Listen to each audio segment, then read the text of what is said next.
Bangladesh submarine কেবলসের পক্ষ থেকে ইন্টারনেটের দাম কমানোর একটি উদ্যোগ নেওয়া হয় বলে জানান ডাক, টেলিযোগাযোগ ও তথ্য প্রযুক্তি উপদেষ্টা মোহাম্মদ নাহিদ ইসলাম। সোমবার ১৯ ফেব্রুয়ারি সচিবালয়ে আয়োজিত এক অনুষ্ঠানে তিনি একথা বলেন।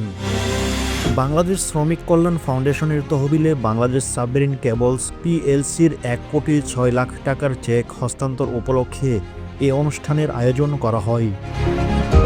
এ সময় শ্রম ও কর্মসংস্থান উপদেষ্টা ব্রিগেডিয়ার জেনারেল অবসরপ্রাপ্ত ডক্টর এম সাখাওয়াত হোসেন উপস্থিত ছিলেন।